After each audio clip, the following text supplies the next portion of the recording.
It's your Sunday. It's Mother's Day, ladies and gentlemen. But you also know what Sunday is for. It's time for Weird Frequencies. I'm broadcasting live from a bunker at a bean field. What about you? Because I hate corn. I don't know. I've just been put into the garage near the bunker. Apparently, I'm not that important. But here I am. I can see your wife putting you in a garage. Where I'm at, that's where my studio is. It's in my garage. Hey, I'm getting ready to put my studio in the garage once I get the garage built up and fixed up and all that stuff. So there is no Rob tonight because Rob is celebrating Mother's Day. I celebrated Mother's Day earlier, and Adam, you celebrated Mother's Day as well. So we are going to take the reins on this one. And I'm sure Rob will probably be back next week to talk more about the wheel. How is everyone? We hope all of you have had a great day. We hope you've all said love you to your mothers. We seriously hope on that, and we hope that you had a good weekend. I think it was a great weekend. Did you see any of the Northern Lights? Okay.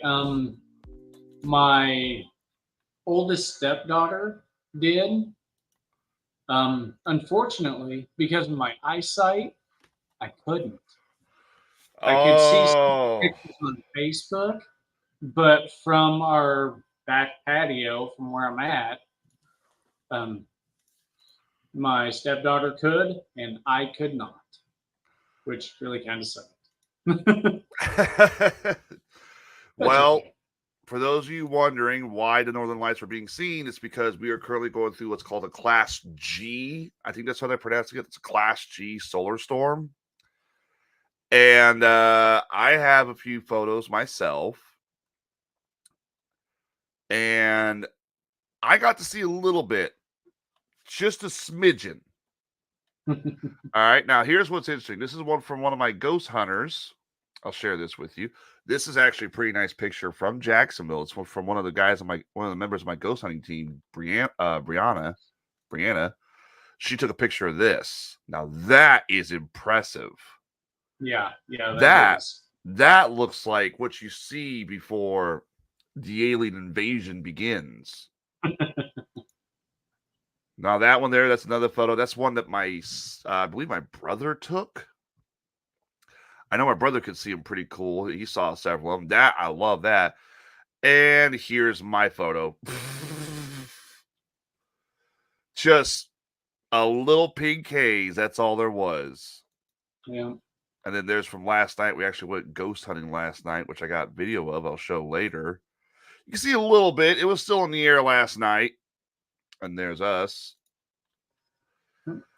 So, but the solar storm, they're also saying too that you might have it. The peak of it was Friday. We were on the Best Damn Podcast. Tim said he could see it clear as day from his place in where he lives. I believe he lives in, well, should I say where he lives or should we keep his? I wouldn't say where he lives. Yeah, from his residence. It's actually not too far from me. But yeah, I can understand that. There's not a whole lot of light. Yeah. Yeah. So. Yeah, light pollution. Yeah, that's what I was trying to say.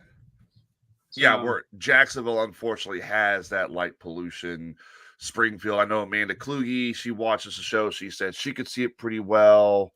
Hey, this is the last time this happened was like 20, 30 years ago, I want to say. Okay. It's very rare. It's very rare, and that's because the sun released these massive bursts of solar energy that just hit the earth. They could see them as far south as Florida. They could see them as far south of Florida, which I'm like, holy shit, I didn't know it was going to get that far south. So, I wonder if one of our listeners, Irene, would have saw. I don't know. Chat room, for those of you watching, share the show, obviously. But if you took photos of the solar storm, let us know. We want to see them. We share your photos of what you saw that night. But I mean, it is really cool because you really got to go up north, up like towards the actual North Pole to see this stuff. Yeah. And to see it as clear a day as we got a chance to see. Maybe you'll get another opportunity. I don't know. Yeah, I mean, I don't know about you, but as soon as it started, after about an hour or two, my Facebook got flooded with pictures of it from Oh, yeah. everyone's location, and it was just gorgeous. Some of the pictures that were taken. Yeah. I mean, it was some of the pictures they took were beautiful. Don't get me wrong. And it is a beautiful event. It really is. But the one thing that kind of drives me nuts about it, all the people beforehand, and obviously we're going to start seeing more of the side effects from the solar radiation hitting the Earth's atmosphere in the coming days. People were talking about, like, oh, it's going to knock out the power grid. Oh, it's going to knock out cell phone communication. It hasn't done that yet. Could it? Yes, because now the solar radiation is settling into the Earth's atmosphere. That what you see when you see the northern lights, that's the radiation hitting the atmosphere. Yeah. Afterwards, you get the effect of it seeping through. So could we see, what they're talking about? Oh, it's going to cut power. We're going to lose cell phone. Maybe. I don't know. But in the meantime, just look at the beauty of nature in this case. I mean, let's see. Can we find some good photos of it? Let's see. Illinois. Surely there's some beautiful, spectacular shots of this. Oh, I'm I sure. mean, they're all over Facebook. Yeah. I mean, look at this. Look at this here.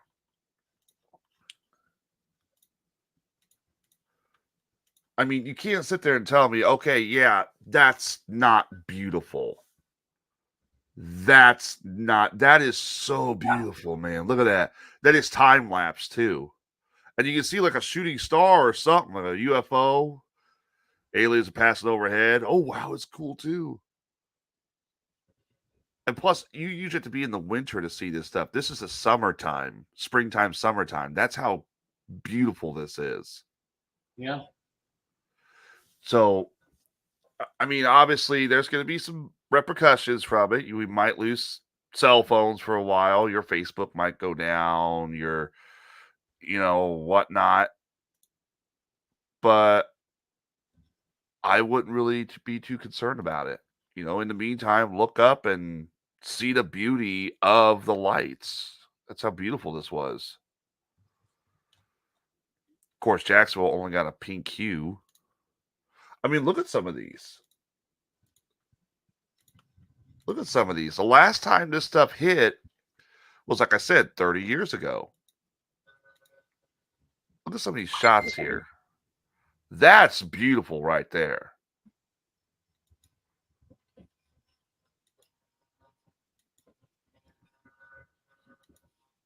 I mean, you may have a chance to see him again tonight. They're saying tonight you may have a slimmer chance because the radiation's settling, but this is like what, the 5th solar storm we've had this year. I got a feeling you might have another batch. You might get another round of this. Okay. So I got several stories to talk about. Let's go ahead and talk about the solar auroras, the solar bursts. Bring this up real quick so everybody knows what's going on. I'll bring this article up so we can discuss it. The National Ocean and Atmospheric Administration Space Weather Prediction Center has bumped up this weekend's geomagnetic storm watch to level G4, the second highest on the scale. The change comes as solar activity at high levels and at least 4 coronal mass ejections propelled towards Earth. According to NOAA, SWPC, to have a watch level like this is rare, but is indeed when there's a high likelihood that several CMEs will reach Earth and create highly elevated geomagnetic activity. As we reported lately, it's been pretty busy in space within the last week, but most recently, numerous high-level solar flares and their associated CMEs from several sunspot regions have been seen increasing, which also has up the potential effects of this solar activity late Friday into Saturday. These events may not only affect space, but also Earth in terms of satellite communication systems, and yes, whether auroras be visible, which we saw auroras are visible. Hi, Bubba. Hey, bud.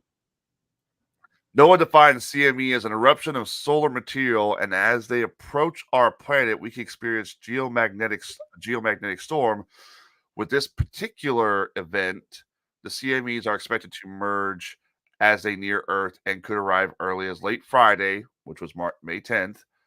The NOAA Space Weather Scale helps communicate to the public what impacts it could see from space weather conditions, both across the planet and when it comes to anything low orbit. At the G4 level, more specifically, there's threats of widespread problems with voltage control, which power grids would be affected and would cause an electromagnetic field that would shut down your power grid for a while. And some protective systems. Satellite and low-frequency radio navigation systems, such as GPS, could be disrupted, and spacecraft operations could also have issues when it comes to surface charging and tracking. However, on a positive note, for those of you who have seen the Northern Lights on their bucket list, there is an increased possibility you'll be able to see the aurora across parts of the U.S. this weekend. The current forecast has the northern half of the U.S., which I think that's kind of more like the northern half is the one that's going to get you're definitely going to get it. The southern half seems to be getting it too. The current forecast has the northern half of the U.S. in the view path with the best chances falling in northern Montana, which listener Tommy, phone screener Tommy, I asked Friday, what's a good place to go see these Northern Lights? He sent me a picture from his backyard, and man, is it beautiful. Wisconsin, hey, you were just in Wisconsin, Adam, and a majority of North Dakota. This could change as time passes, so keep checking back with SWPCs. If you're interested in catching some lovely auroras, of course, the visibility for viewing will also depend on local weather conditions and proximity. So I've seen a lot of people complain, proximity to city lights. So if you want to see these, go out, like what Adam said, where there's no light pollution. Find a small town, a country road. Yeah. You live near like a pond. Go out there. Go to the edge of town if you can't leave town. Just something like that, and face away from the city. Just things like that. Yeah. If you want to see these, just get away from civilization. That's the best way. And honestly, I'd rather see it out in the forest or by a pond or someplace as opposed to in the city. You know what I'm saying? Yeah. So yeah, I wonder, this is the weird thing too is we normally get solar storms in August. That's when the sun really acts up. I wonder why we're getting so many solar storms so early. I'm not sure. Let me look that up. 24. Let's see. Okay. Solar storms occur when a continuous flow of charged particles from the sun are blasted out into space, eventually hitting the Earth.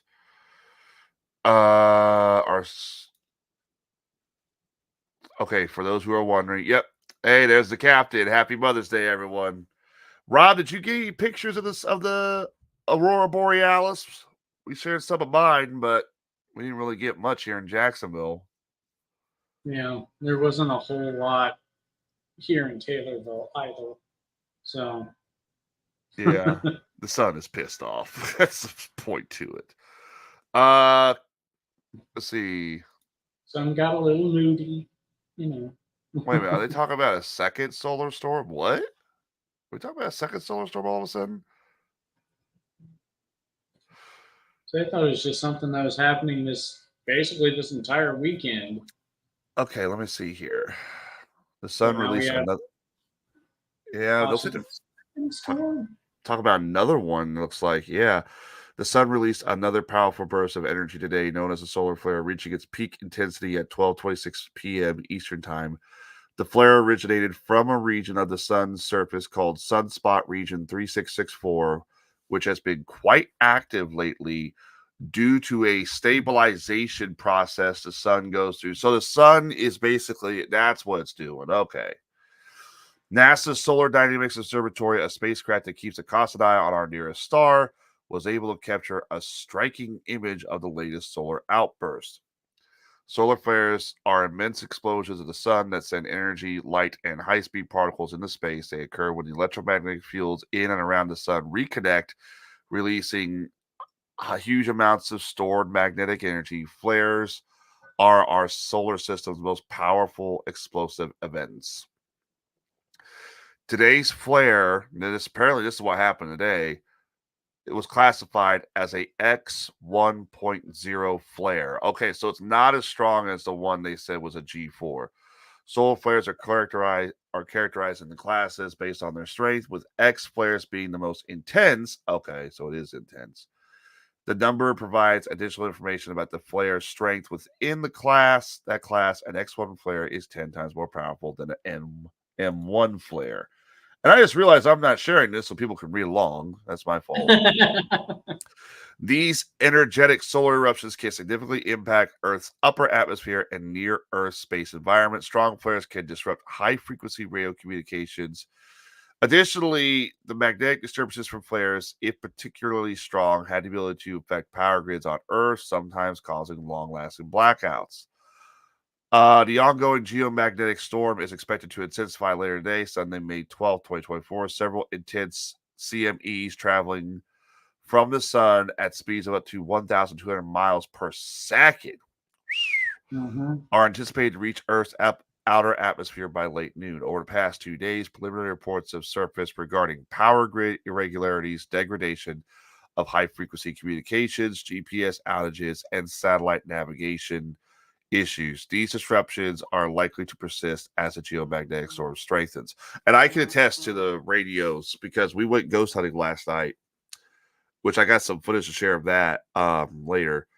And we have a spirit box. Now, a spirit box, what it does, it scans through radio frequencies very fast, creating a static. Okay. And sometimes some people believe that, what they call the white noise, that's how ghosts are able to communicate, is through a type of static communication. That thing was not working at all last night. It literally said, quote, no frequencies detected. I mean, So I it can looks, understand trying to do a ghost hunt during the auroras because of the extra energy it provides. dude, we had a lot last night ghost hunting. I'll get to that here in a minute. Let me go over this. The auroras, solar activity remains moderate to high levels. Let's see. G4, that's what we reached the other day.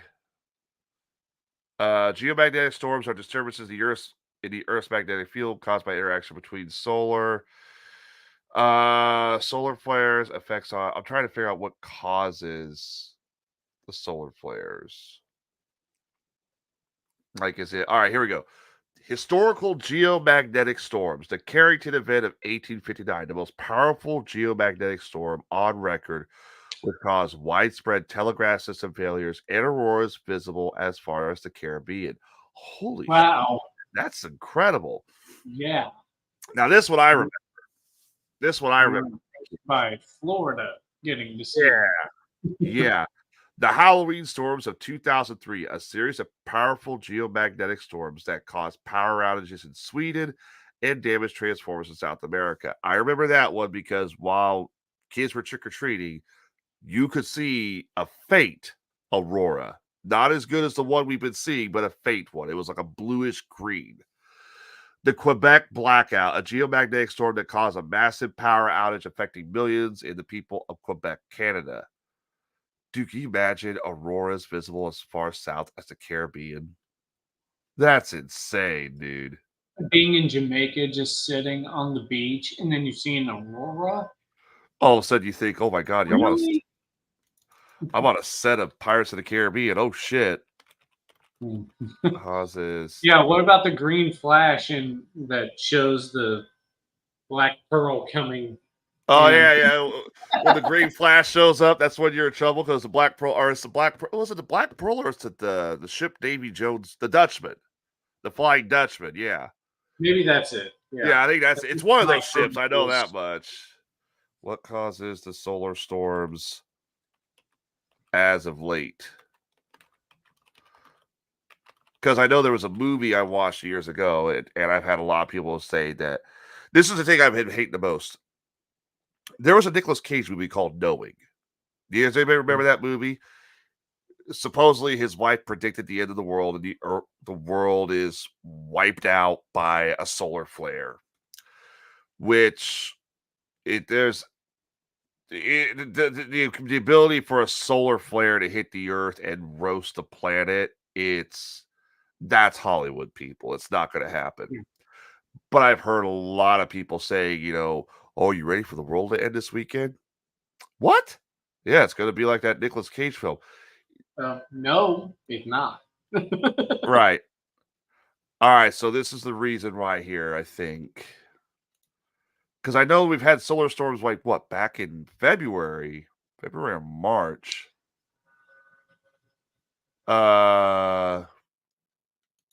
Secondary peak in the stream. Oh, that's the same article I just read. Oh, okay, here it is. The current solar storms are caused by a stabilization and restabilization of the sun's core, which in turn causes a massive outburst of residual energy left over from the restabilization of the core. Most nuclear reactors also go through similar things called a power surge. In this case, the sun is venting off excess energy, which travels towards the Earth and hits the Earth, causing the solar storms. Usually, these happen once a year in between the months of August and September. However, this time around, the sun has went through what is called a star scramble event, which happens once every 10 years, it seems, once the excess energy builds up to the point where it must scramble and release the energy multiple times a year. In reality, the sun actually goes through causes multiple solar storms through the year. In the year 2021, the sun actually caused 127 solar storms of lesser known power and magnitude to hit the Earth. These were very, very small and unrecordable, whereas this year's has only had 2, which have been over the G4 or X3 scales. So this is just, it happens. The sun's letting out a great big burp. Essentially, yeah. Yeah, essentially. So, all right. Do I want to talk about this, Adam? Well, I'm not quite sure what you're wanting to talk about or if you should talk Las Vegas. about Las Vegas. The Las Vegas alien video of last year. All right. I don't know. You and Rob seem to hit it pretty well before. And we looked at the guy who was releasing the new videos. Yeah. And he doesn't have much credit. All right. And his video doesn't seem to bring much. We'll just talk about it lightly because me and Rob destroyed this video last year. We thought when we first brought Weird Frequencies back, when Rob said, "Hey, I want to do the show again." Okay. This hit right before we went, like a few days before we went live, and Rob was like, "I want to spend an entire episode talking about this." I'm like, "Hell yeah, it's good. Let's do it." For those of you who don't remember, last year, there was the videos coming out of Las Vegas about a family claiming a UFO crash landed in their backyard, which their yard supposedly looks like a big lot. It's a big, like, gravel pit lot. And they supposedly had videos of aliens running around the backyard. It was so big, we had Will Height from our show, Best Damn Podcast, on. We had Sage. We had April. Everyone wanted to talk about this video because everybody thought this is it. This is the video that shows aliens. This is the video that shows aliens. This is it. You see no aliens in this video. It's literally the family walking behind a fence, jumping back at something. You do see one of the family members with a gun. But a lot of people started saying it was a hoax. A lot of people started saying this was fake. A lot of people started saying that this was false, even though credible UFO researchers like George Knapp have said that they have interviewed the families. They believe the family may have encountered something. They're not going to say it's aliens. Well, since then, we're going to just cover this briefly. Because like Adam said, the expert, we'll get into it here in a little bit. They're saying now the video of alien spotted in Vegas is totally authentic. And experts say you can't deny it. All right. A viral video of an alleged alien encounter outside a Las Vegas home in 2023 is not doctored, experts say. Once you see it, you can't deny it, evidence examiner Scott Roeder told News Nation. There's no editing. That is an original video. We tried to debunk it to see if there was something that was added to the video. All of our results came back as it was authentic. The clip in question was taken overnight between April 30th and May 1st, so about a year ago, last year by teenager Angel Kenmore, previously identified as Angel Gomez by some media outlets. Kenmore called 911 around 11:50, roughly the same time as Las Vegas police reported a fleeting object in the sky. The American Meteor Society said the UFO flash was seen as far as California and Utah. When Kenmore and his family went to investigate, a video they had taken caught unexplained motion above a fence post in the right of the frame. The movement caused the family to flee in terror. Although not visible on camera, he described it on YouTube as a tall, skinny, lengthy creature with gray-greenish color. After reviewing the footage shot roughly 80 miles from Area 51, Roeder became convinced this was not a hoax or a floating head. We believe it's attached to a body, and the motion of that head from far right to left is consistent with the motion that we see between the slats of the fence, he said. It's there. It's absolutely there. Expert Ben Hansen. Now, this is the one I believe you said you have a problem with, or was this the Scott Roeder? I think it was Roeder that I had a problem with. I believe anyway. All right. Expert Ben Hansen, who hosts UFO Witness on Discovery Plus, suggested the movement was caused by a flashlight's reflection, but Roeder isn't convinced. It sounds like it might be Roeder then. I don't understand how the shadow could be just floating above the fence. I don't believe that makes any sense. Adding to the phenomena, the transcript of Kenmore's call to the police where described seeing two extraterrestrial beings was chilling. In my backyard, I swear to God, it's not a joke. This is actually, we're terrified, the young man said. They're very large. They're like 8 foot, 9 foot, 10 foot. They look like aliens to us. Big eyes. They have big eyes, like I can't explain it, and a big mouth. They're shiny eyes, and they're not human. They're 100% not human, he claimed. Even responding officers were completely spooked. I'm so nervous right now, an officer was recorded saying, I have butterflies, bro. Saw a shooting star, and now these people are saying there's aliens in their backyard.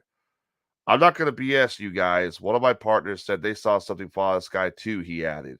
Which it shows there was a lot of cameras that showed that, yes, something did flash over Las Vegas. It looked like it kind of fell right in that vicinity.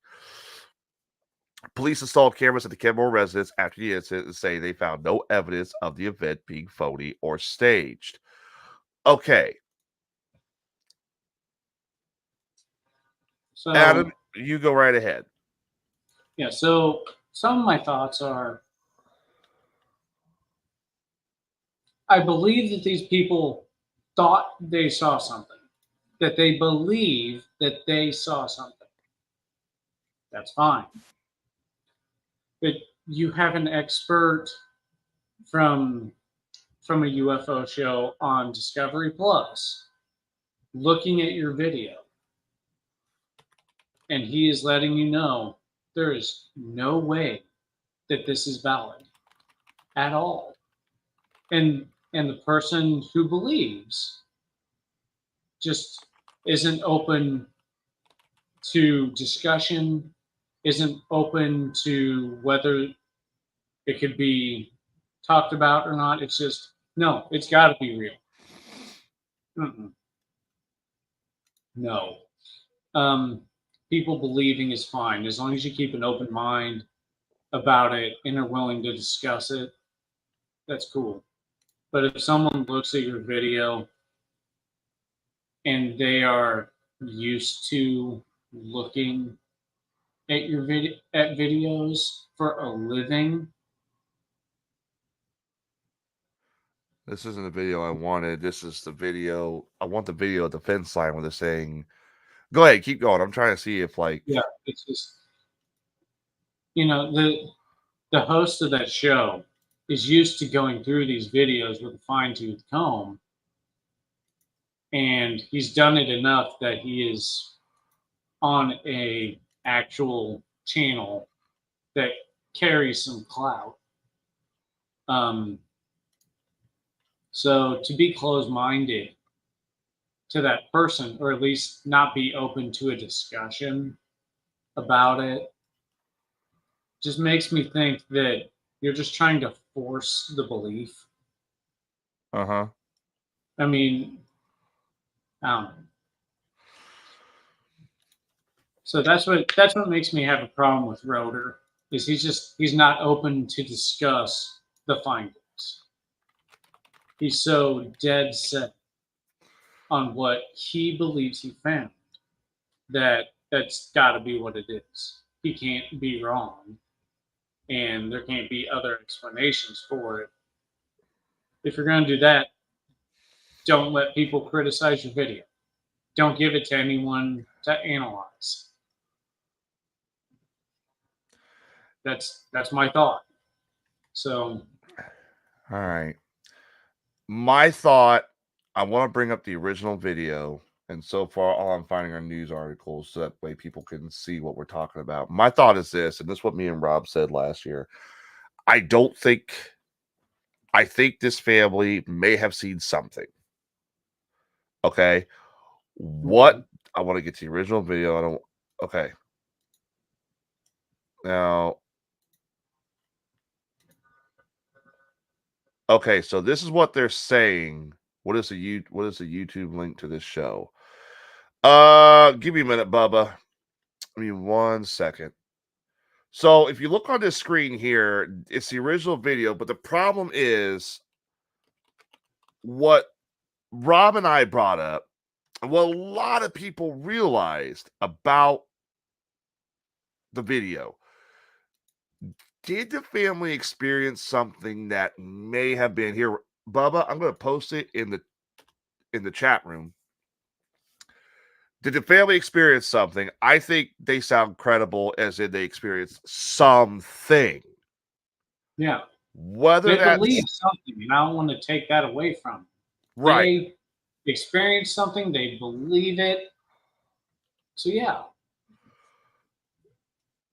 Okay, so here they're walking in the yard on the left side, and you can see he has a gun. That is true.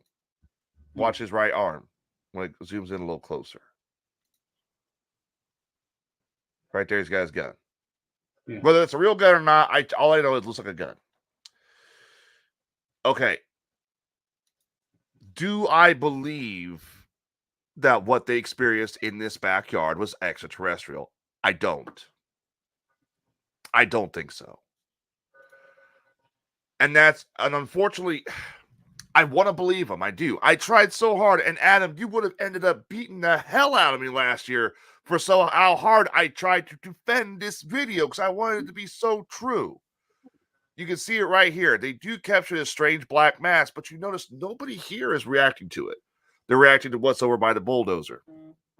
Mm-hmm. I personally think, and Rob pointed this out too, if this is a legitimate video, which they now say it is, it does not mean they're capturing an extraterrestrial. Yeah. They saw a flash in the sky. They saw a meteorite or some object. They heard something, and all of a sudden they're capturing weird objects. They could have been jumping in shadows. Their senses could have been heightened. For all we know, it could have been homeless people they were mistaking in the backyard. It could have been animal life. On the fence line, if the shiny eyes are above that fence line, couldn't it just be a black cat who looks into the light? It could have been a black cat. It could have been smoke. It could have been anything. I'm not calling this family, liars, because see right there, you do see something kind of come in the frame right there. But what that is, I can't tell. This is, in my opinion, this video is blown out of proportion just as much as like the pictures of the Loch Ness Monster or Bigfoot when they claim, here it is, here's the proof you've all been looking for, and you realize it's just a blur. It's a blur. It's what they believe versus the video they took. Yeah. And there's not enough proof on the video to support their claims. It's not that they didn't have an experience, but what they're claiming they saw, there's not enough proof to solidify. Entity is cloaking itself. That could be. Now, is this that guy? This is Ben Hansen, if I recall. That's Ben Hansen. Oh, no, that's Scott. I think that's Scott Roeder right there. Who is this Scott Roeder? I will look this up. Do I think they experienced something? Yes. I'm not going to call the family liars, but do I think what they experienced was something extraterrestrial? No. I don't think so. And if it was, then we've been wrong. We've been wrong 100% because there are some people who claim, oh, yeah, they can cloak themselves. They have cloaking technology and all that stuff, which does kind of make sense. If you go into an area with silverback gorillas, you want to remain as perfectly still as possible so they don't see you. Yeah. Not make a lot of noise. Right. I mean, obviously, I don't think an extraterrestrial is going to walk right up into your backyard and be like, hey! I think that'd be funny as hell. That's the only one to party with. But the problem is everyone was screaming that this video 100% showed an alien. I do not, and I still to this day, and Rob will say the same thing. Rob said in the chat the other day that video was bullshit. I don't see an alien. You see this black mass, that's it. Yeah, I see the black mass come into the shot, and honestly, I think that could have been a cat, smoke, anything like that on the other side of that fence. It could be a shadow that just happened to be right above that fence that came into view. Yeah. But there's not enough there to state that it's anything otherworldly. Yeah. And it could be something, but what? I don't know. Until it's just like whenever we've looked at UFOs and there's been discussion of whether or not it could be a drone. There's not enough there in this video to tell me that is an alien. Right. Not in the way they're describing. I mean, now, is it? There's something there. There is something there for sure. But what? That we don't know. There's not enough there. Because you just can't take the word of people, especially if you're going to show a video. I think personally, maybe what they saw they may have jumped at shadows. I don't know. I've interviewed a lot of people the past year, and I've been grateful for that because I've gotten my interviewing process down to the point where I want to get to know every detail. I'm actually getting ready to have Jordan Longmire on the Best Damn Podcast June 2nd. And then we're going to do a Pride Week where we're interviewing members of LGBTQ on the Best Damn Podcast. But I would love to sit this Angel Gomez kid, or what was it, Angel Gomez or something like that. I would love to sit this kid down and be like, lead me through the process. What happened? What did you see? And then describe what he saw and explain why in the video we're not seeing what he's describing. We are seeing shadows. See if he can fill in the blanks. Yeah, see if he can fill in the blanks. Video, this is what we see. Yeah. What did you see at the point of the video, at the point of the camera? Right. And something like that, don't go on a major news network like CNN or Fox News. I can't stand either of those two, where they're going to try and warp it to what they want you to say. Go on an interview, come on our show, go on, what's another guy? Joe Rogan, somebody explain what you saw. Fill in the blanks, because honestly, if they filled in the blanks, that might make a little more sense. Yeah, that may go a long way toward their claim. But the way it stands right now, I'm not buying it. I'm not. I don't buy it. Rob don't buy it. Yeah, something was experienced. Yes. I can't buy that it's what you claim, though. I will say this also, it was enough that they did call the police, and everybody knows if you file a false report with the police, you get arrested, you get the cuffs thrown on you, the bracelets. They stand by what they said, and the cops were even like, dude, this is crazy. We don't know what we're doing. We don't know what's going on here. Yeah, but the police officers didn't say anything about alien life form, though. They were just, this is a situation we've never worked with before. We're not quite sure what we're dealing with. This is a very vague line that they were on. Hi, Becky. Hey, Becky. Yeah, it's so weird, and I think Rob said it correctly last year. If they saw something, they didn't catch it on their camera. It wasn't there, and what you see on that fence line could have been, like you've been saying, shadow, smoke, an animal, I don't know. And unfortunately, and here's the other thing too, I don't understand is it's in such a suburban area. You mean to tell me one person, only one family recorded this whole thing? Nobody else did? There's Ring doorbell camera footage of hey Corey, there's Ring doorbell footage of the meteor falling, or the green object falling, but nothing of aliens on the excavator or in the backyard next to the gravel pit or something, Yeah. It's like, you can't tell me that these aliens with cloaking devices can cloak themselves, but not their ship. Yeah. And then on top of all that too, where did they go? Yeah. If the ship crash landed, how are they going to get said ship out of your backyard? Yeah. They claim, let's see, if I recall correctly, they claim that, a military truck and the Men in Black came and took it. Don't you have video of that? Yeah. I would say that's a big. Yeah, that's a big thing. I mean, what did the guys hit you with a neuralizer while they were picking up the UFO on their tow truck or whatever? Yeah. I mean, if not about not a picture, singular picture. Yeah, not exactly. Not one.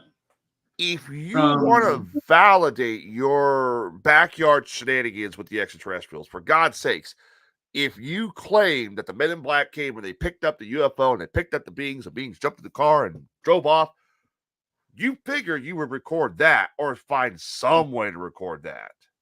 Yeah, I mean, could you imagine if it looked like there were like 3 to 5 people in that video? What if they all had their cameras out.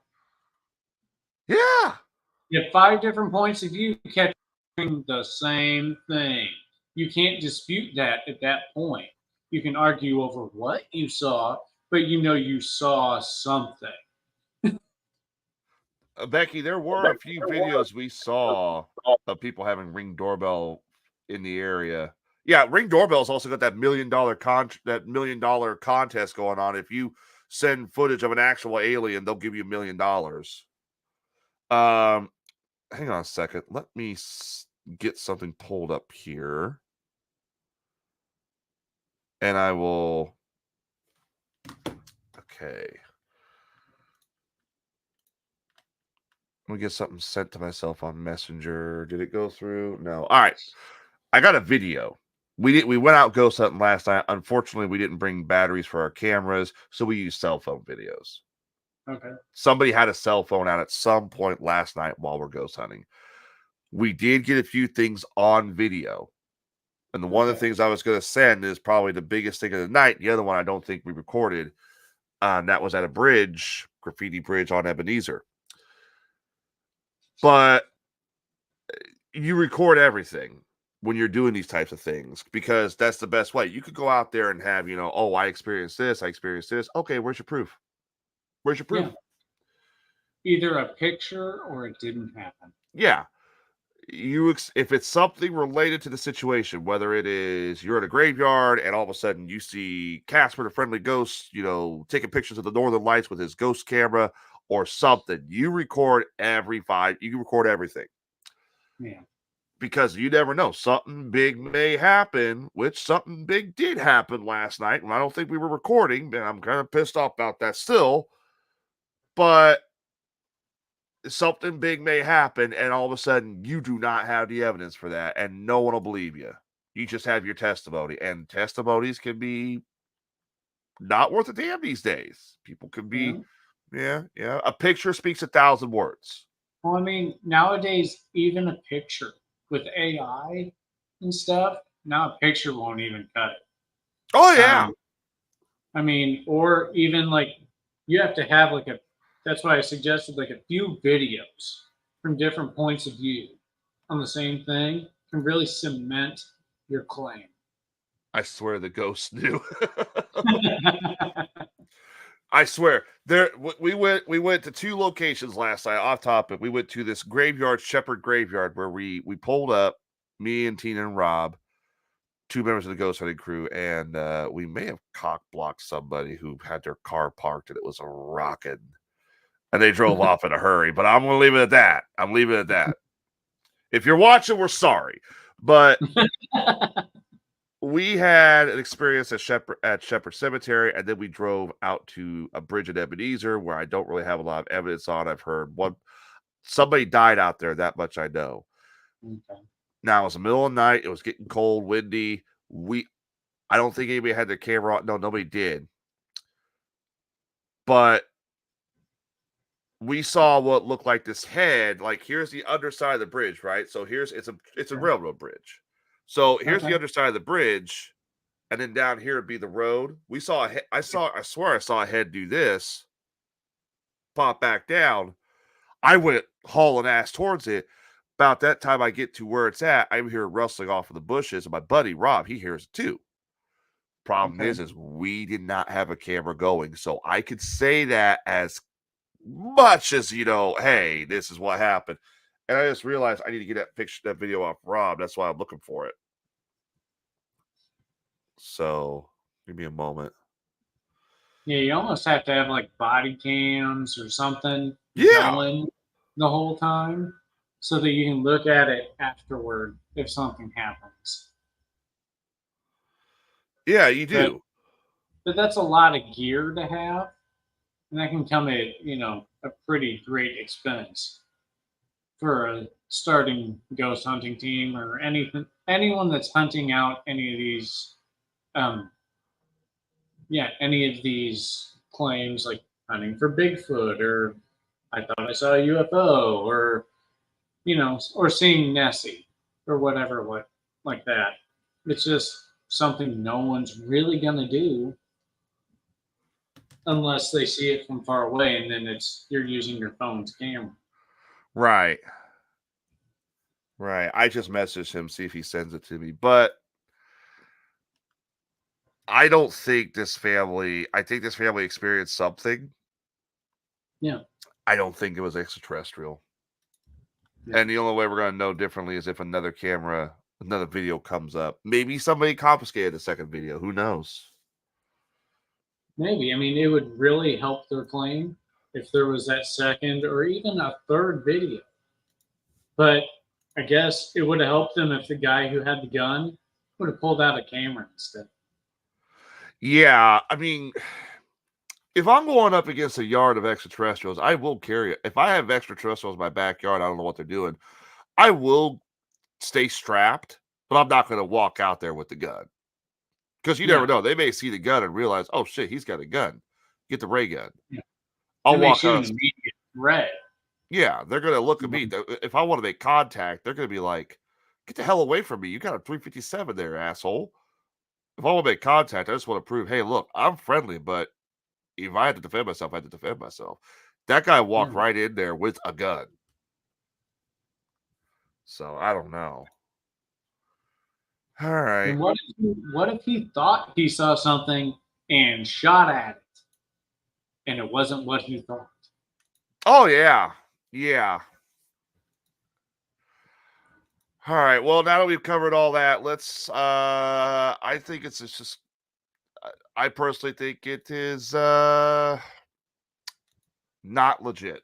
I think it's what they experienced. There's something biological there, but I don't think it's extraterrestrial. I don't think. I don't think it's extraterrestrial. I think it's an event. I think we can both agree on that. They experienced something. Yeah. But their claims can't be concrete. What's a gun gonna do against a ghost unless it's Scooby-Doo? We're talking about the Las Vegas UFO video and how they claim it's now legitimate, even though you still don't see nothing. Yeah. The Patterson video with Bigfoot, that at least shows you something. This shows you nothing. Yeah. Hopefully he sends that video to me so I can show it. All right, well, let's get on with the rest of what we got for tonight. Well, a while back, remember we talked about Elon Musk's Neuralink? Yeah. Yeah, well, it suffered its first setback of the year. Elon Musk's brain chip startup Neuralink suffered an unexpected problem in its first ever human implant as the device began to detach from the patient's skull, reducing the amount of data it could capture, the company revealed Wednesday. Neuralink's brain computer interface, known as BCI, was implanted into 29-year-old patient Nolan Arba's brain in January. And this is a gentleman we talked about. He was playing video games with his mind. He was playing, like, what was it? Civilization. Yeah, Civilization 6, I believe. Yep. And he was also playing chess. He's also playing chess. There's video of him playing Mario Kart, all with his mind. The chip is designed to help patients with paralysis control external technology using only their mind. And Arba, who's paralyzed from the shoulders down due to a diving accident 8 years ago, is participating in Neuralink's 6-year trial to test the device's safety.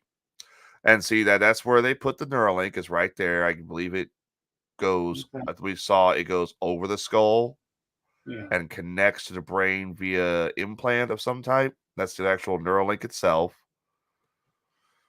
Just last month, Neuralink live streamed here it is, a 9-minute video of Arba showing how the BCI technology works. He was seen playing video games and explained that he simply imagines the cursor moving where he wants it to go, and it does. Neuralink's chip contains 1,024 electrodes across 64 threads, which are thinner than a strand of human hair, that are programmed to gather data about the brain's neural activity and movement intention and send that data to the company's computer for decoding to transform the thoughts into action. However, in the weeks since the astounding video, a number of threads attached to Arba's brain have brain, resulting in a net decrease in the number of effective electrodes, Neuralink said in a blog post Wednesday reported by the Wall Street Journal. As a result, Neuralink was not able to measure how effectively its system of electrodes and threads was performing. It is unclear how many threads were detached. So, are they saying, like, when they put it in there, it was detached, and he's been running on?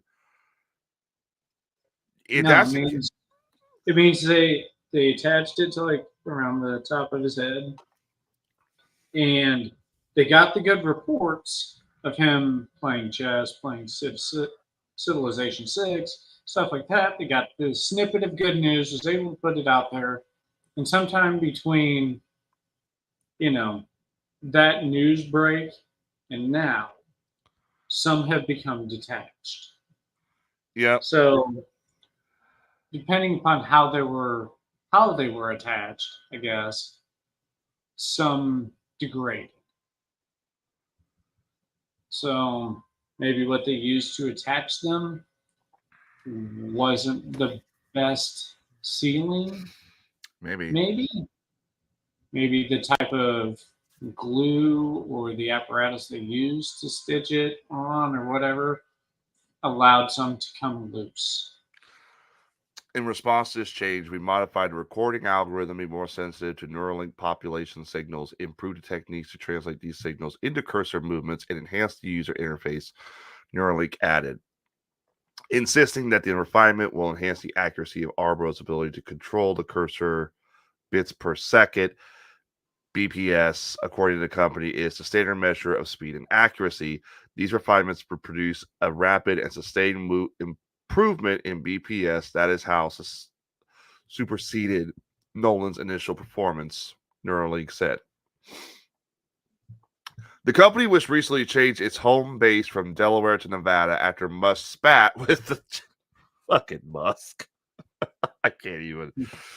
After Musk spat with a Delaware judge who invalidated his $56 billion pay package at Tesla, considered removing the implant, but the problem hasn't posed a direct risk to Arba's safety, the journal reported. Even so, the possibility of removing Arba's implant, a so-called explanation, was floated. People familiar with the matter told the journal. Neuralink did not immediately respond. So what are they going to do? Are they going to just replace it, or how they...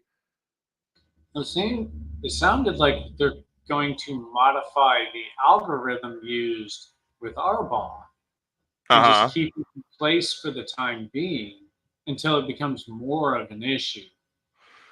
I don't know. I mean, the only other option they really have is to get in there and either A, remove it, or B, reattach everything. Despite the snafu, Arba reportedly is using Neuralink's BCI system for around 8 hours a day on weekdays and as many as 10 hours on weekends. Now I could just literally lie in bed and play to my heart's content, he said in the March live stream, or at least until the battery of his rechargeable chip dies. Neuralink, founded in 2016, has kept most information about its technology in human trials under wraps, prompting calls for greater transparency.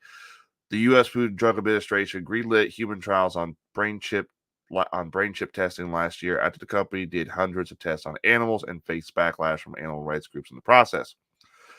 For his part, Arba has said he signed on to try to implant because he wanted to be part of something that I feel like it's going to change the world. So, yeah.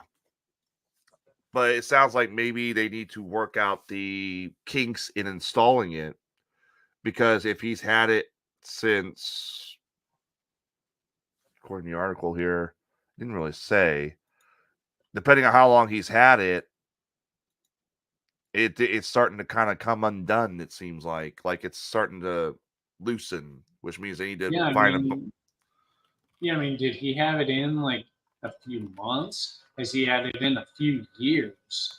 How solid was that connection before it came undone? January 29th of this year is when the first human patient had received an implant from the brain chip startup Neuralink on Sunday. So January 29th is when they got it. Okay. So it's been like 4 months. Yeah, 4 months. Maybe less. So, yeah, 3 to 4 months. That's how long it took. That's it. Yeah, 3 to 4 For months, and something that's supposed to stay connected to someone for a lifetime. yeah, But that's why this is the first in the trial. yeah. I mean, obviously they got a ways to go with it, but I mean, you figure if you're going to start pushing this thing out there, you're going to want to get it 100% working effectively. Yeah. I mean, I applaud Arnbach for his involvement in this trial. You know, being paralyzed from the shoulders down. You know, this opens up his life Uh-huh. if everything works well. You know, and it becomes something that can be used for other people as well. So, but he very could have easily just said, you know what? No. Because if you guys mess up, I lose what little I have left. Right. Well, speaking, I just realized I don't have any of our banners up. Speaking of science and new technological discoveries, this is one I think it was either you or Bubba said this one. And I think this might be a Bubba file. Yeah, Bubba gave us a lot of stuff here recently. You know, but this one, if it's the one I think you're going to pull up, yeah, this is definitely Bubba. Warp drive. And yeah, this one was very interesting. This is very interesting, and this is I wanted to say this for Rob, but I'm going to go ahead and talk about it. Warp drive may actually be possible someday, a new study suggests. A new study provides some theoretical underpinning to warp drive, suggesting that the superfast propulsion tech may not forever elude humanity. Sci-fi fans, especially Star Trek devotees, are familiar with warp drives. These hypothetical engines manipulate the fabric of space-time, compressing the stuff in front of a spaceship and expanding it behind. This creates a warp bubble that allows a craft to travel at incredible velocities, in some imaginings many times faster than the speed of light. In 1994, Mexican physicist Miguel Alcubierre published a groundbreaking paper that laid out how a real-life warp drive could work. This exciting development came with a major caveat, however. The proposed Alcubierre drive required negative energy, an exotic substance that may or may not exist, or perhaps the harnessing of dark energy, the mysterious forces that seem to be causing the universe's accelerated expansion. Alcubierre published his idea in a classical and quantum gravity, now a new paper. In the same paper, journal suggests that a warp drive may not require exotic energy after all. This study changes the conservation about warp drives, led author Jared Fuchs, I believe Fuchs of the university. We'll say it's Fuchs, yeah. Yeah. And the research think tank Applied Physics said in a statement, by demonstrating a first of its kind model, we've shown that warp drives may not be relegated to science fiction. The team's model used a sophisticated blend of traditional and novel gravitational techniques to create a warp bubble that can transport objects at high speeds within the bounds of known physics, according to the statement. Understanding that model is probably beyond most of us. The paper's abstract, for example, says the solution involves combining a stable matter shell with a shift vector distribution that closely matches well-known warp drive solutions such as the Alcubierre metric. The proposed engine could not achieve faster than light travel, though it could come close. The statement mentions high but subliminal messages. So we're not getting hyperspace like Star Wars. We're not getting warp drive like Star Trek. It's ludicrous speed like off Spaceballs. Just call it ludicrous speed. Then it's not warp. They've it's gone plaid. They've gone. Yeah, you're so close to getting plaid, and everybody knows once you get past the plaid, that's when you go to hyperspace, and then once you get past the hyperspace, that's when you get to go to warp. The single modeling study, so you don't get too excited. Even if other research team confirmed that the math report in the new study checks out, we're still very far from being able to build an actual warp drive. So this year has definitely been interesting for science fiction because we had science teams in Switzerland talking about lasers, the possibility of building lasers or laser beams. Then we talked about transporter, beam transportation, which I think you were on for that. Now we're talking warp drive. Yeah. That's gonna take I'm just saying it. Rob Hansen, we do call Rob Hansen the captain for a reason. He may end up being the captain of his own ship one day. You never know. Yep. That's really scary, though, the fact that we're developing warp drive. We're developing all three of these things. Are they is that the next step for humanity, is to actually go into space? Well, because, there's been a lot of theories as to ways that we could colonize space, even if it was just the colonization of Mars and what it would take if we chose to do it. And there have been things like space elevators and stuff like that. I think there's always going to be a push about what if we have to leave. Yeah.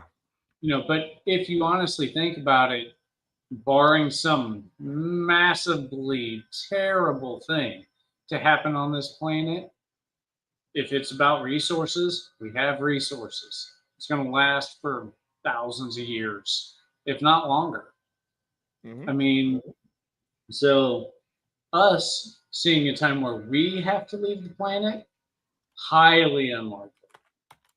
But that doesn't mean that we're not going to advance the science toward getting, thousands of generations down when they may need to leave. So, and science always goes forward. So, All right, this is one I want to talk about. This one next. I want to talk about this one because everybody knows we're going through this big push with global warming. And I feel, global warming is a thing, but it's a natural phenomenon that we're enhancing. There's evidence to suggest that global warming has happened, that the Earth's actually been much hotter than the news and scientists and all them want to lead you on to, the politicians. I'm all for global warming. I'm all for finding new forms of energy. Anyone will argue that I'm against that, and no, I'm not. I'm all for it. This is something that needs to be brought to the United States they won't, because the politicians want to just throw up solar farms. With solar farms, I got no problem with. Solar farms are great. Wind farms, however, that's 20-year technology that has not been refined, and we're just throwing them up willy-nilly. All right? This is something, if they really want to fight global warming, needs to be brought to the United States, but unfortunately they won't. And it's called, you're going to laugh at this, carbon sucking. Carbon sucking. Yes. A new carbon capture facility that claims to be the biggest of its kind in the world began quite literally sucking the carbon from the atmosphere this weekend. The plant called... Go ahead. Hold on. So we're going to take something else from Spaceballs. We're going to take Megamaid. So the only thing we really have to fear here is if she goes from suck to blow. We're going to go from plaid to find a place to suck some energy and hope she doesn't go to blow. Okay. I'm sorry, Tyler. I'll let you have this back now. Okay. The plant called Mammoth by Swiss company Climeworks kicked off operations in Iceland. Damn it, Mega Man. In Iceland on Wednesday, CNN reports grabbing the available carbon from the air and injecting it deep below the surface to lock it up permanently. So, this is what the project does. All right. This is what the device does. I'm trying to see if this article has pictures of it, but unfortunately it doesn't. What it does is when your car burns carbon, when you fill up your car with gas and it's driving, it burns carbon. There will be carbon that is not burned up in the engine, and that gets released into the atmosphere. What this is doing is it's pulling that excess carbon out of the air. And that carbon can be used to fuel cars again. It can be used to fuel cars. It could be, just like they're saying here, locked up, Best of all, the operation is entirely powered by the island nation's geothermal energy, allowing it to put a dent in the abundance of carbon dioxide polluting our planet's atmosphere without adding to the problem. However, whether direct air capture DAC plants are the best bet to ward off an impending climate catastrophe remains to be a heated debate, with experts arguing they were merely a distraction for the root cause of climate change. I disagree. Let's say I pour soda all over my computer desk. It sits there. It stains. And let's say I pour soda on my computer desk and I start wiping some of it up with a rag. That's what this is doing. It's pulling that excess carbon. So you're cleaning the carbon out of the air. Yeah. I mean, they're pulling air in, scrubbing it. Yep. Sending the carbon down underground and releasing the freshly scrubbed air back out. Yep. Is what it seems like. So it purifies the air. It makes carbon a more sustainable fuel source. Not infinite, but a little bit more so than it was before. So ideally, it's not a bad thought. Right. Giant fans at Climeworks Mammoth plant suck in the surrounding air, scrubbing it of carbon and pumping it deep into the ground where it turns to stone, that's where we normally find most of our carbon deposits. As its name suggests, the plant is absolutely enormous, 10 times bigger than its 3-year-old predecessor called Orca. At full capacity, the company claims the facility can suck 36,000 tons of carbon from the atmosphere annually, the equivalent of 7,800 combustion engine cars off the road per year. That's what I'm talking about. But the process isn't cheap. Go ahead. Yeah, a country that could really aid from this technology, China. Yes. I mean, you get like 5 of those started and just let them run all the time. And eventually, it'll work on scrubbing through all of it, but it'll still take a lot of time. Yep. But the process isn't cheap. While Climeworks didn't reveal the exact cost, each ton of carbon costs close to about $1,000 to remove. CNN, which again is CNN, take them with a grain of salt, I've learned, reports to make the process economically feasible. That cost would have to sink closer to $100 a ton, something that Climeworks founder Jim Wurzelbacher, says would be possible around 2050. The idea is also caught on in the U.S. with startup Occidental announcing plans to build an even bigger DAC facility called Stratos last year, which is designed to suck up 500,000 tons of CO2 per year. Okay. However, experts remain skeptical that such facilities will be key to fending off climate change. Many of them claim it's a dangerous distraction from far more glaring issues. Even more worryingly, Big Oil has adopted the concept with the hopes of extracting even more oil from the captured carbon, in the eyes of many, a step in the wrong direction. One of the concerns that we have about the folks are going to try and use this as an offset for continued fossil fuel production. Nonprofit Carbon 180 executive I know these people. I know Carbon 180, and I disagree with almost everything they say.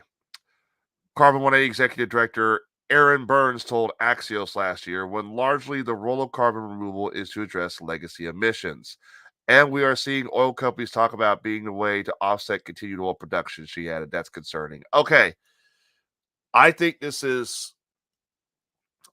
what you hit it right on the head. A country like China would benefit from like 4 or 5 of these things. At least. At least. Yeah. My problem with the group Carbon 180 is that they believe no matter what we do, we are screwed. But the best thing for mankind to do with global warming to fight it, and that we are at the close of what they believe is the end of the world, a polar ice cap melting, is to just stop running carbon fuel altogether. The problem is this is what they don't understand, is that this whole planet, its infrastructure was built on decades, centuries of where we were building and running on fossil fuels. Yeah, and with this technology, it's not going to slow down what we're doing. Right. There's not an oil refinery that's going to slow down at all. But what it will do is it'll pump more carbon back into the earth, and it'll allow us to have more sustainable fuel for longer. Yep. Because that creates more money for oil or coal. I don't know how it would manifest underground, but it manifests as a lump of coal, I believe.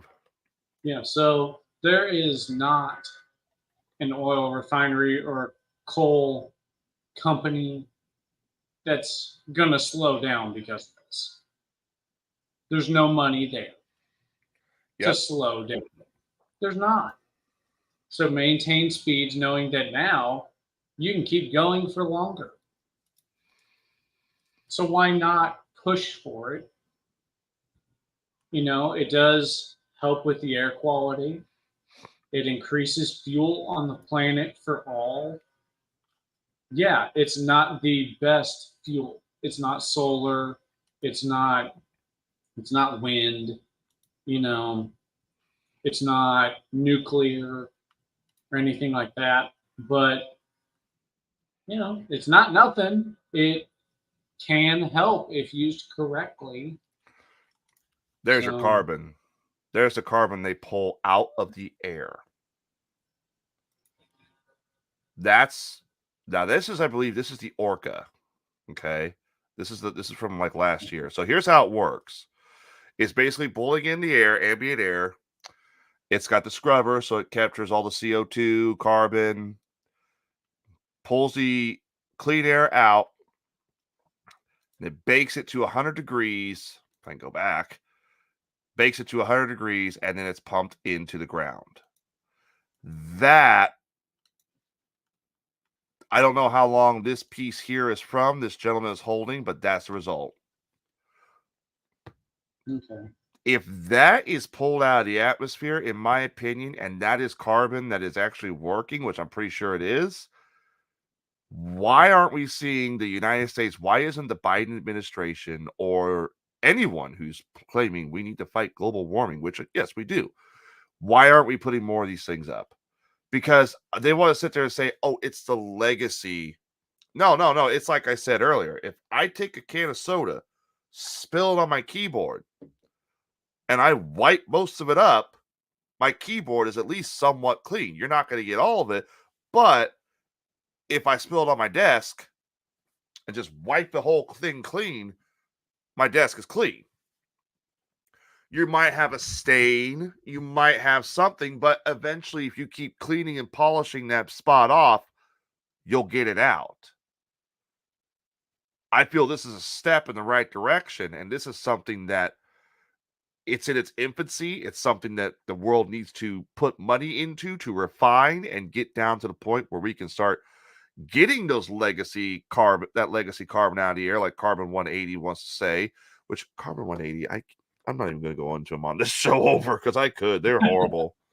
They claim the Earth is the hottest it's ever been. And then they also, when they were faced with the facts of, the Earth was also 140 140 to 180 degrees hotter back during the Mesozoic, during the time of the dinosaurs. So technically, they want to sit there and argue, well, that's not true because humanity wasn't there causing carbon release into the air. Yeah, so all they're claiming is during the human era, I guess. Their claim is that, well, these guys are such a hack. They claim like the Earth has never had more carbon in its atmosphere in its life, even though if you look back at, say, 180 billion years ago during the Paleo era, not the Paleo, the Permian era, when you had active volcanoes, you had tar pits, you had all types of petroleum coming out of the Earth's surface because we still had like the planet was still growing and it was basically a swamp. There was more carbon in that time that they literally have found fossils that are just sooted with carbon. Like they are stained. That's how much carbon was in the air. Like they look like they came from a coal mine. So I think it's a great decision. I think it's something that the US and the rest of the world, I think we need to put, like you said, 5 of these things in China. This is a great step in the right direction. And go ahead. If we could get one of the Stratos versions of this, the 500,000 ton CO2 get rid of her Yeah. into effect and actually get it running. Imagine spreading those throughout the world. Or even if we just used it in the US, like maybe had like 4 going. One in California, one in New York, Yep. and 2 others to place in other major metropolitan areas or near to affect them. It's a step in the right direction. I mean, you get cleaner air and you turn what was not renewable into a kind of renewable resource. Yep. Everyone I know, for the most part, still uses gas in their car and still do oil changes. A technique like this would also allow us to slow down on the whole, we got to pull these gas guzzling cars off the road and swap over to electric hybrids, when a lot of companies that did that have now given up on electric vehicles and are now pushing towards hydrogen powered and trying to implement those. Ford took a nasty bite on the F-150 Lightning because they pushed that out. They were saying it's the greatest electric car ever made. Even the president was saying it was, and turns out it wasn't that good. So it gives us time to actually refine a lot of this technology if they implemented these things. Yeah, if we put this into place, it gives us a lot of time to make, like you just said, to make the electric vehicle. We could study it more. We could refine the technology to make it more efficient, to make Tesla's car look like a Tinker toy. Maybe so it doesn't look like it's holding so many AA batteries in it. Yeah. Or something like that. Refine the charging of it. Who knows? Maybe there's a way for these vehicles to charge themselves using the rotation of the wheels, or maybe a wireless charging on the roadways. Things like that. And you could just set up solar panels along the roads to allow that induction to happen into these vehicles. There's so much that could be played with. And through use of these carbon suckers, it buys time. That's not a bad thing at all. No. And, it could relieve some of the global warming. I mean, it's not going to be enough to make a drastic difference, but it'll buy time. So All right, I want to play this next article. I literally found 3 videos because everybody knows he is the seeker of truth. He's the one who usually, every once in a while, me and him have wanted to butt heads because of a video, but I found 3 videos that have been released. These are actual news headlines. And I want him to know what he said. So let me go out the first one. All right, so this first video, it's a weird video from Mexico that shows what appears to be a small bipedal creature scurrying across the road, and some suspect. Are all these of the same situation? No, Just no, these are different different. points of These are view? different. These are different. Okay. Yeah, because I want to get your perspective on these. Several news outlets in Mexico claim the oddity could be a goblin. A goblin. Yes. Really? Okay, I've played Zelda and Skyrim and stuff like that. Okay. The very strange scene was reportedly captured back in January by a security camera at a farm in the city of Monterrey and subsequently popped up online earlier this week. In the footage seen, a diminutive dark form emerges from a wooded area on the side of the road, quickly makes its way across a dirt path, and then vanishes back into the brush. The manner in which the creature moves has raised eyebrows. Among some online, it seems to be running on 2 feet. As such, some have suggested the curious traveler could have been a goblin or a similar kind of supernatural entity.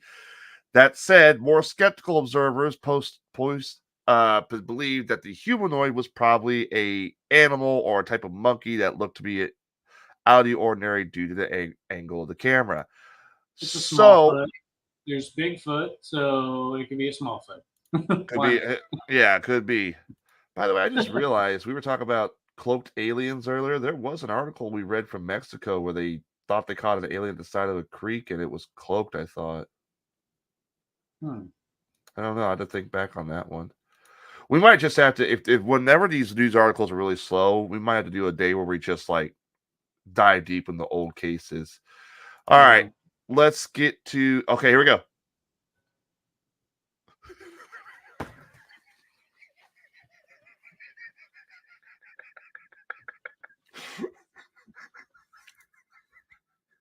Okay. I can't. Oh, let me play that again. Because I wasn't expecting it. I was expecting like a little pause and it, nope, there he goes.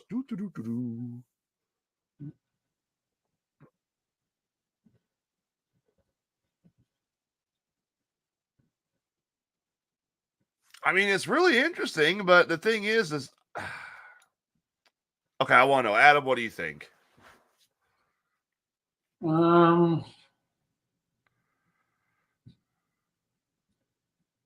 And where was this again?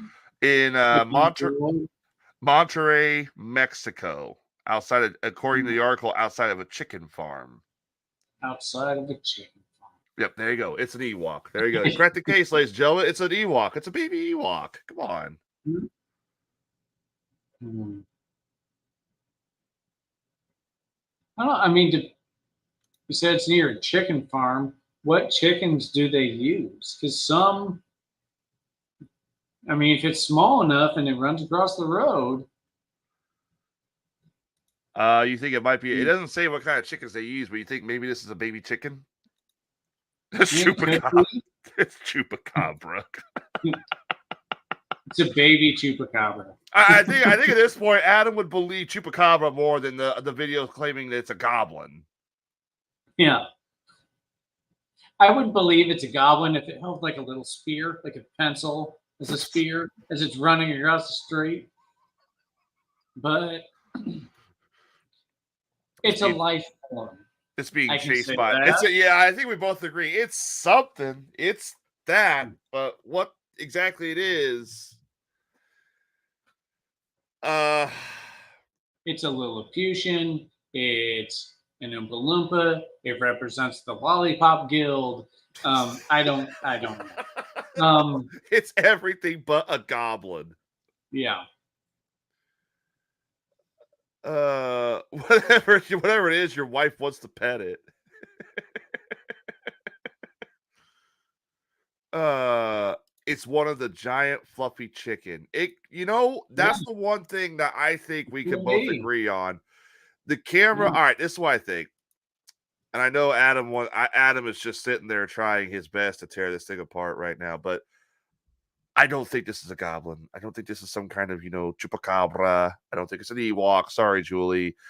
I think, the article claims the video comes from a chicken farm. I believe this might be one of the chickens that might have got loose. And the reason it comes out so weird is because of the camera's angle and it's an infrared. Well, I do agree with Becky. It is probably a fluffy chicken. They do have them. My mom had a few when she lived in Edinburgh. Yeah. Um, and they when they run, it makes their legs appear a lot bigger. Yeah, silky chicken. Um, so it would look like that. There's not a whole lot of swing in the arms as it's going, and you wouldn't have that with a chicken. Even if it Um, had, yeah, even if it had arms, I don't see any swing. I don't even see really the legs at all. It just looks like a yeah, mass moving across the road. yeah, and with the chicken, the legs might be that big, maybe. It's not that big, and then the feathers going down half of the leg would obscure it, so it doesn't look like there's much movement in the legs. And yeah, I'm with Julie and Becky on this one. It's a Yeah, fluffy I think it's a fluffy chicken. I do not believe this is a legitimate. Uh, I don't believe it's a goblin. All right, here's But your next. do we know why it crossed the road though? We're not getting into that one. You're better off learning about the space aliens and all that stuff Mm, over. Yeah, see, look, Julie even sent a picture of this. This is Adam's wife sent a picture of this. This is the culprit right there. There you go. It looks literally almost identical. fluffy too. Yeah, Yeah, it's a baby silky chicken. yeah. It's not You no see, and if goblin. it runs, you're not going to make much distinction of its legs moving, Yeah, and there's not going to be any movement. There is going to be an awkward wiggle in it as it goes, like from chest to tail, and its head is going to kind of bob, but not much. So, yeah. yeah. It's not no goblin. It's a silky chicken, and it's crossing the road because the grass is more tender on the other side. Okay, I'll say it because a lot of people are thinking it. No, it's not a cotton goblin. All right, here's our next article for Adam to look at. Another video for him. It's been a good year for Loch Ness so far. A sizable anomaly has been seen moving across the water on the Loch Ness webcam. A diligent Loch Ness webcam watcher has once again spotted something unusual in the iconic Scottish site in the form of a rather sizable anomaly. Show me the blurry picture. The anomaly that can be seen moving across the water, the intriguing sighting captured above was reportedly made by virtual monster hunter Eon O'Fadahagan as he was observing the Nessie on the net live stream this past Wednesday morning. I noticed a hump-like object at the right-hand side of the screen moving down the middle of the loch, he explained, marveling that the oddity was a most unusual sight as it bore no resemblance to the way a boat would travel across the water. Its motion and appearance some seemed weird, and I felt excited. We're just gonna call him O'Hagan. Recalled. Like this shape of the water may be something else but more mysterious. To that end, he dismissed the possibility that the anomaly could have been simply a seal or estimated that the base of the location of the webcam on the shore, that the perceived creature be around 10 feet long. Knowing that the native animal at Loch Ness would be that big, O'Fagan mused that it could well be Nessie. What do you think? All right. Here's the video in question, Adam and listeners. Let's see what the blurry video looks like. All right. I think this is it here he's talking about.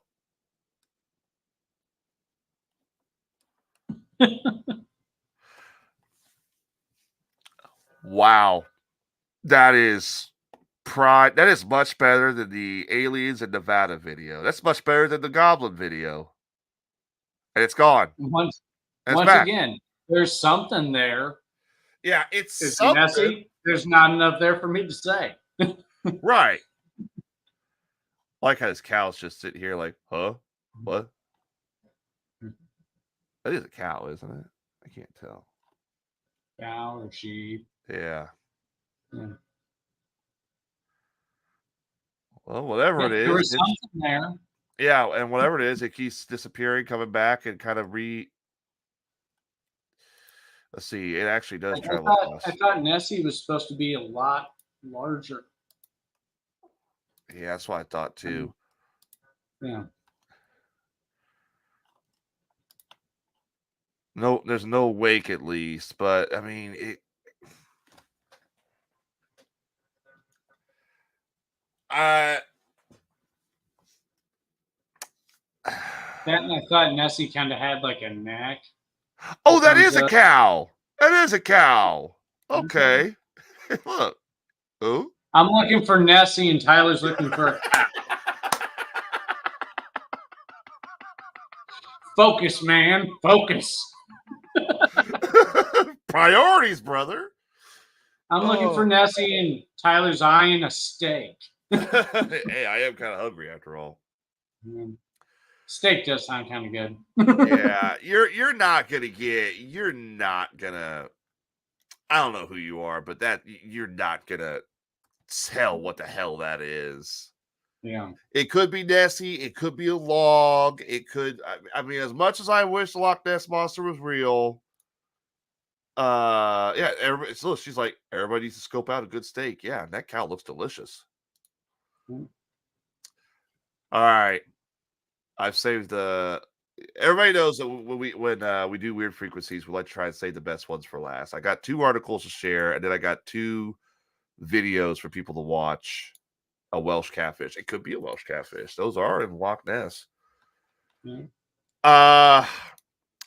Real quick to all of our Bigfoot fans out there. This is an article I forgot to cover before we got to the end here. Washington State recently passed a resolution to protect Sasquatch thanks to a 5th grade class project that has proven to be remarkably successful in the past 3 years. The annual endeavor from the Lincoln Elementary School in the city of Holcomb began back in 2022. Yeah, the volcano one, we're going to save that one for last.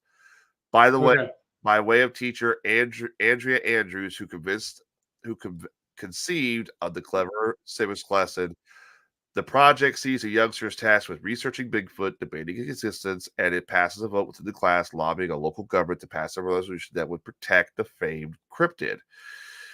Interestingly, although backing Bigfoot was widely popular amongst kids back in 2023, this year's installment reportedly saw more of a debate surrounding the creature, with around 2/3 of the class voting in favor of the resolution, while the remaining youngsters offering a more skeptical take on the issue. Those on the pro-Bigfoot side pointed to recordings of curious sounds that some believe may have been created by the cryptid, as well as insights of the anthropologist and Sasquatch researcher Dr. Jeffrey Meldrum, who spoke with the class about this work. Supporters of the resolutions. So these children voted, and they voted to keep this area, a Bigfoot refugee for the next 5 years. Looks like. Okay. And I think that's very interesting. All right. So as I was saying, because I forgot to get that article for all the Bigfoot fans. I'm sorry, I forgot that one. I get a lot of articles and all that stuff. I am going to just read this. There is a video. Okay. I am the messenger. Do not shoot the messenger on this one. I can't promise anything. We spoke after this video. We spoke a while back about a Chinese zoo. We spoke a while back about a Chinese zoo claiming that the claims that a Chinese zoo was using people dressed up in bear costumes to portray a certain type of bear in their zoo. Okay. I believe Adam, Rob, and myself looked at it. We kind of thought that maybe the bear was legitimate. Maybe it's a legitimate animal. We think it's true. This one, however, it's the same zoo, apparently. Okay. I'll just read the article and people can. A zoo in China has become under fire for their rather unorthodox panda exhibit that features small dogs that have been dyed black and white. The all-knowing panda dog. Yeah. According to a local Panda media According to a local media report, the weird case came to light late last week when the facility in the city of Taizhou first showcased the pair of curious-looking canines dubbed Zimei Quan, meaning panda dogs. The peculiar pooches have raised eyebrows among zoo patrons and online after videos of the dyed animals were posted to Chinese social media. While some have lambasted the exhibit as deceiving, the zoo insists that the display is technically on the level. The wording featuring Chow Chow dogs is correct and exactly describes what they are, a worker said at the site. So we are not cheating our visitors. Beyond that difference of opinion, other people online have accused the zoo of abusing animals by the way of odd dye paint jobs. Though a pet beautician indicated on social media outlet that the procedure was likely safe. As they as for why they produced such a weird display in the first place, the zoo explained that they do not have any giant pandas, so they uniquely son of a bitch. So they uniquely colored the canines as a meant to quote fill in the blank.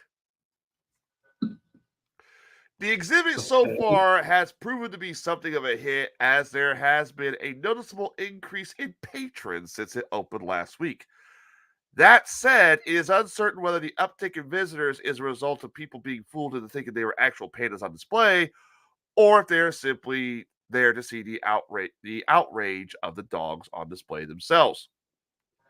This particular zoo also came into fire early this year when a when it was believed that several zoo patrons were seeing employees dressed as bears imitating a bear species that was actually not in the zoo. So what they're saying is when they first released this exhibit, they claimed they're panda cubs. They have not said they have said these are panda cubs. Now they're also saying this is now a quote fill in the blank. Here is your panda cubs.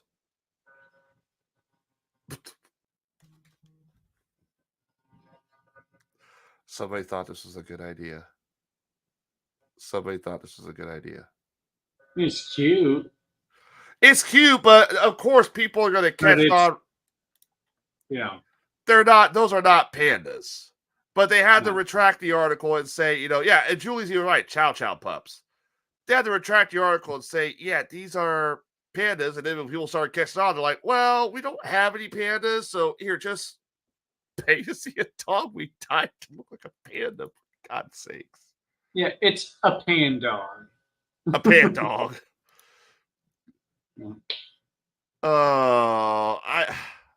It makes me want a dog, that's for sure. They're cute. They're certainly cute, but I think I was going to lose it because I also read an article where the zoo was claiming these are a brand new species of canine, and I was going to lose it, but I haven't seen that article in a while. So what do you think? Is that an actual panda? No. I think that's just about as much a panda as the goblin crossing the road or the weird in regards to the humans dressed as bears, I could see some people paying to pretend to be a bear all day. Yeah. Some people have kinks like that. But I don't know. Why pan dogs? Why pan dogs? I have no idea. There would be a pain trying to keep dyeing. That would be a pain to keep dyeing them fur. Yeah, it would. It would. All right. Now, this is interesting here. This is another Bubba file. And I think this is gonna be our last article. Then we'll get out of here for the night. Start our week off. We've been on here for about 2 hours. The science behind the lightning storm over the erupted. Everybody knows the volcano in Guatemala erupted about what, last week. Yeah. The video has put on a very beautiful light show. Very beautiful. We're going to show it. So, this week's eruption of the Volcan de Fuga in Guatemala captivated the world with a spectacular display of lightning repeatedly striking the active volcano as ash billowed out of the caldera. Viral video shows massive bolts of lightning emerged from the cloud and forked across the night sky. Volcan de Fuga is one of the world's most active volcanoes, but the phenomenon being struck by lightning while erupting isn't exclusive to it. Mike Poland, scientist in charge of Yellowstone Volcano Observatory, said any erupting volcano has the potential to create electrifying displays of volcanic lightning. When you put all this ash into the atmosphere, it creates the right sort of conditions for electrical charges to bounce around and produce a lot of lightning, he told Cowboy State Daily. So here's the video. I'm going to pull the video up so we can watch it, and then we can discuss it from there. I like the name of this volcano, too. Volcano of Fire. Volcano of Fire. Yeah, here you go. Volcan de Fuego. Wow. Wow.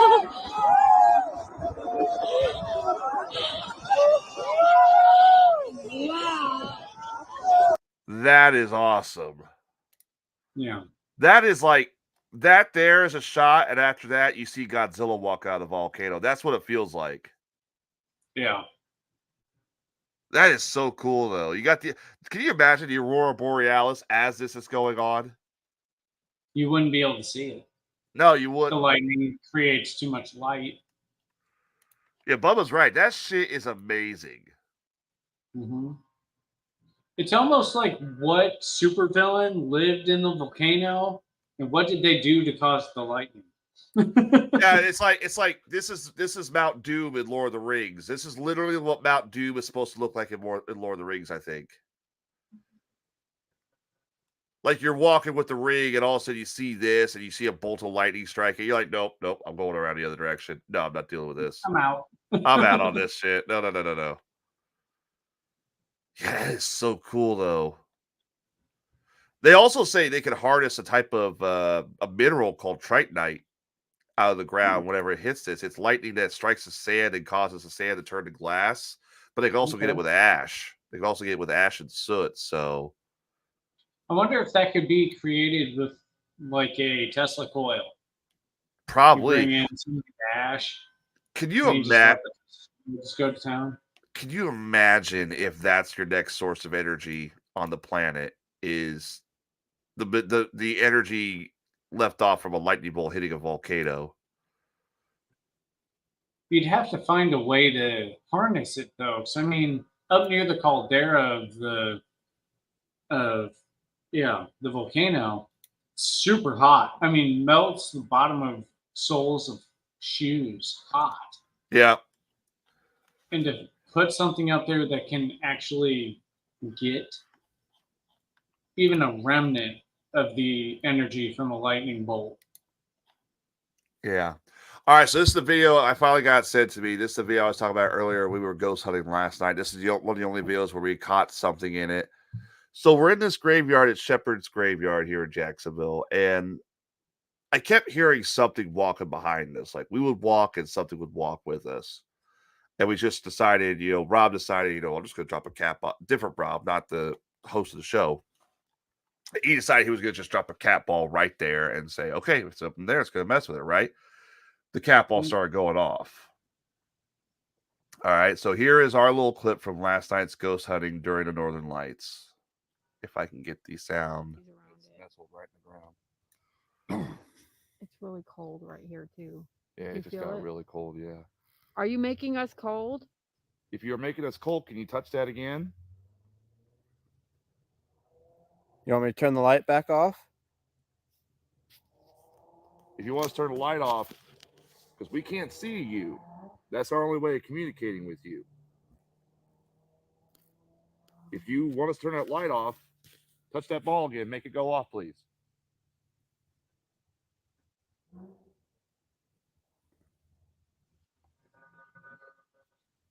Oh, There it okay, goes so There again. it shut the light goes. off. All right, we shut the light off for you. Yeah, we won't leave the light on. And then I can't see anything. You can see the light.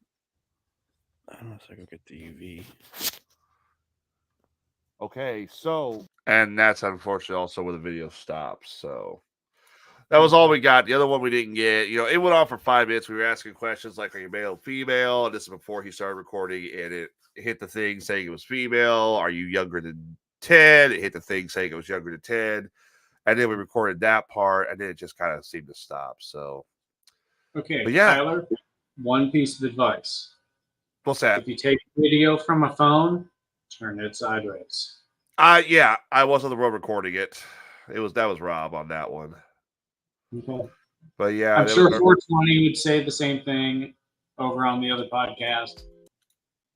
You gotta Yeah. turn it sideways so we can see everything.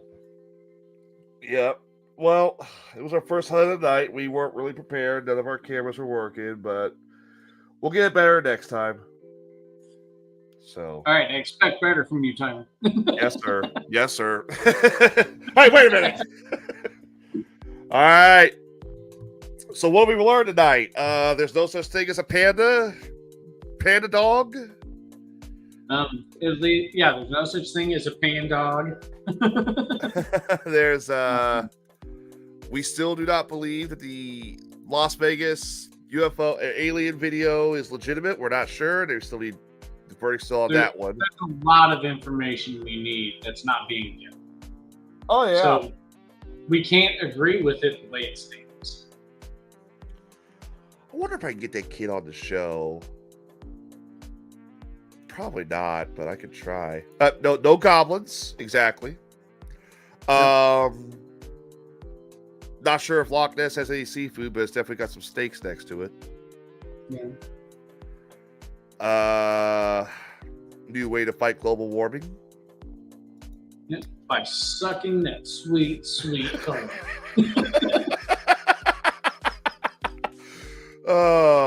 So yeah, I know a little longer episode than normal, but there was a lot that we did want to talk about. We wanted to go over. So, and I think if there's ever a time where there's not really any news, we'll just go over past events and go from there. I mean, I know there are a lot of stories that you and Rob have gone over when I wasn't involved with the podcast. Or even pull up stuff from before when Rob was still on with the other host. Oh, with Ray? Bring some fresh eyes to some of those reports. Yeah, there's no. Ray was the original host. That was back in season 1. This is I guess it'd be season 3. I'm not sure, but I came on in season 2, so I think Ray was just leaving. I'm not 100% sure, but I'm sure we could bring up some old stuff from the previous shows to go over. Yeah. So, all right. Well, happy Mother's Day to all the ladies, to all the mothers out there. We know it's late. We're sorry. But we had a lot to talk about tonight, so Bubba says he'll message after the show. Okay. Adam, where can we catch you at next? The next place I'll be is Mayhem's Amigos next Sunday at 4 p.m. And yeah, it'll be right before the next showing of this show, if it's on. We have to talk to Rob about it. Yep. I unfortunately go back to night shift this week, so I will not be available on certain days. I won't be available next Sunday, but pretty sure Rob will have it at that point. I'm pretty sure Rob will have it. If not, stay tuned to the Facebook page and you'll be notified if there's any cancellations. As Tyler, where can we find you at? next time you catch me is on the Best Damn Podcast, June 2nd. We have an interview coming up with Jordan Longmire. He's got a huge history with rock and roll music. His father being one of the members of Bay City Rollers. We got a fire sale coming up on May 24th. All proceeds of that. Yep, all proceeds of that go to St. Jude's Wrestling for a Cure. I know you've donated before. And then the week of June 17th, we're going to be doing different podcast interviews. June 17th, 18th, 19th, 20th, and 21st.